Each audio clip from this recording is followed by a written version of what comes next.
चलिए बात करते हैं उस अदृश्य कनेक्शन की जो हमारी जिंदगी का एक अहम हिस्सा है। कभी सोचा है ये ईयरफोन्स फोन से बिना तार के कैसे जुड़ते हैं? इसका जवाब है ब्लूटूथ। ये एक कम पावर वाली वायरलेस तकनीक है जो छोटी दूरी के कनेक्शंस के लिए बनी है।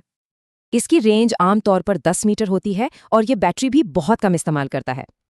तो सवाल ये है कि इतने सारे डिवाइसेस के बीच ये एक दूसरे को ढूंढते कैसे हैं? प्रोसेस शुरू होता है एडवर्टाइजिंग से, मतलब स्पीकर जैसा डिवाइस बताता है मैं यहाँ हूँ। इसके बाद फोन आसपास के ब्लूटूथ सिग्नल्स को स्कैन करता है, यानी ढूंढता है। और बस फोन की स्क्रीन पर आसपास के सभी डिवाइसेस की लिस्ट आ जाती है। अब बारी आती है एक सीक्रेट हैंडशेक की, जिसे कहते हैं पेयरिंग। पेयरिंग में दोनों डिवाइस एक सीक्रेट की शेयर करते हैं ताकि एक भरोसेमंद लिंक बन सके।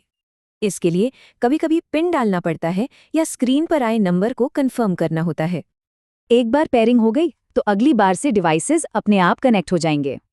पर आसपास तो वाईफाई और दूसरे सिग्नल भी हैं, तो फिर कनेक्शन साफ कैसे रहता है? इसका जवाब है एक बहुत ही स्मार्ट तकनीक, फ्रीक्वेंसी हॉपिंग।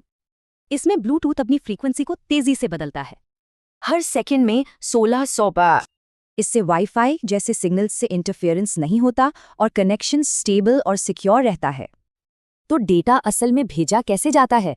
ये छोटे छोटे पैकेट्स में भेजा जाता है और अलग अलग कामों को मैनेज करने के लिए इस्तेमाल होती हैं ब्लूटूथ प्रोफाइल्स। जैसे म्यूजिक सुनने के लिए अलग प्रोफाइल है और हैंड्स फ्री कॉल्स के लिए अलग। और इसी में एक ज़रूरी डेवलपमेंट है, ब्लूटूथ लो एनर्जी यानी BLE। ये क्लासिक ब्लूटूथ से अलग है। BLE कम डेटा भेजता है पर पावर भी बहुत ही कम इस्तेमाल करता है। इसी वजह से ये फिटनेस बैंड और स्मार्ट डिवाइसेस के लिए एकदम परफेक्ट है।